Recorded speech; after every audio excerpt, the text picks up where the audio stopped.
Bonjour à tous, c'est Xavier du site maîtrisescrivener.fr.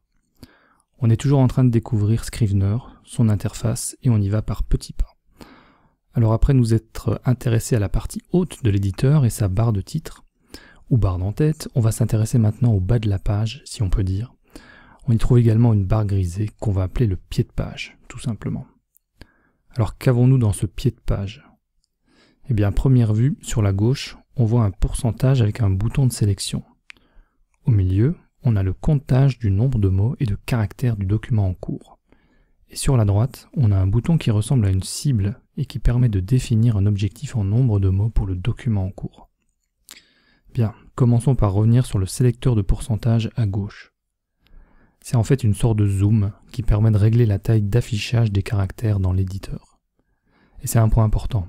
Parce que dans Scrivener, vous ne vous embêtez pas à jouer avec la taille des polices de caractères en allant changer ça dans le menu police. On aura l'occasion d'y revenir, mais Scrivener ne fonctionne pas tout à fait comme un traitement de texte. Et en termes de présentation de votre texte, ce que vous voyez à l'écran n'est pas tout à fait ce que vous aurez sur votre page finale après la compilation.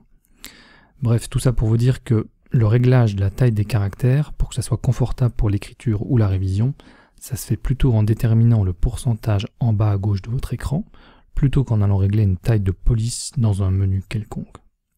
Bien, mais revenons maintenant au compteur de mots. Alors lui, il compte les mots du document en temps réel. Vous voyez que si je tape quelques mots dans l'éditeur, le compteur de mots et de caractères se met immédiatement à jour. Si je clique sur cette zone, une fenêtre s'ouvre qui me permet de choisir d'inclure dans le comptage les notes de bas de page, les commentaires et les annotations. Sachez aussi que lorsque vous sélectionnez du texte dans l'éditeur, le pied de page affiche les statistiques correspondantes.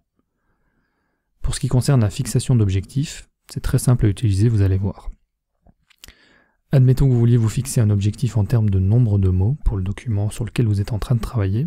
Et rappelez-vous qu'un document, ça peut être une scène, un chapitre, une description d'un lieu, bref, ce que vous voulez, c'est là toute la flexibilité de Scrivener.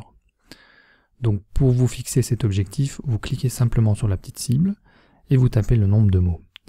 Immédiatement, vous notez un changement dans le pied de page puisque le comptage du nombre de mots courants indique aussi le nombre de mots à atteindre. Sur la droite, une petite barre de progression indique visuellement où vous en êtes et la couleur varie selon la distance de l'objectif. Enfin, si vous avez cliqué la case « Afficher les annotations d'objectifs », eh bien Scrivener vous affichera une petite notification dans le coin supérieur droit une fois l'objectif atteint. Bref, un petit outil bien utile pour vous organiser et vous motiver.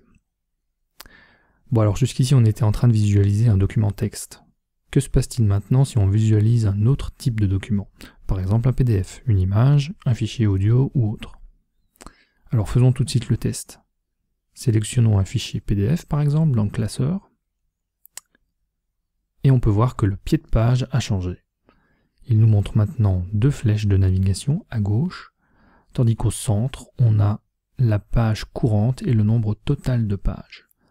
À droite, on a un bouton pour ouvrir le document dans un éditeur externe et un bouton pour recharger le document au cas où il a changé. Si je choisis une image dans le classeur, le pied de page change à nouveau. Dans le cas d'une image, j'ai en plus la possibilité de double-cliquer dessus pour afficher un menu me permettant de faire tourner l'image ou en redimensionner l'affichage. Si maintenant je clique sur un fichier audio, j'ai une barre qui s'affiche qui est similaire à ce que j'aurais sur un lecteur audio et qui me permet par exemple de modifier le volume. Voilà, je pense qu'on a fait le tour de ce qu'on pouvait dire sur le pied de page de l'éditeur de Scrivener. Vous voyez qu'a priori ça n'a l'air de rien, mais c'est bourré de fonctionnalités dont on aurait tort de se priver.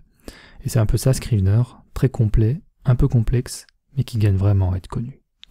Allez, à très bientôt dans une prochaine vidéo.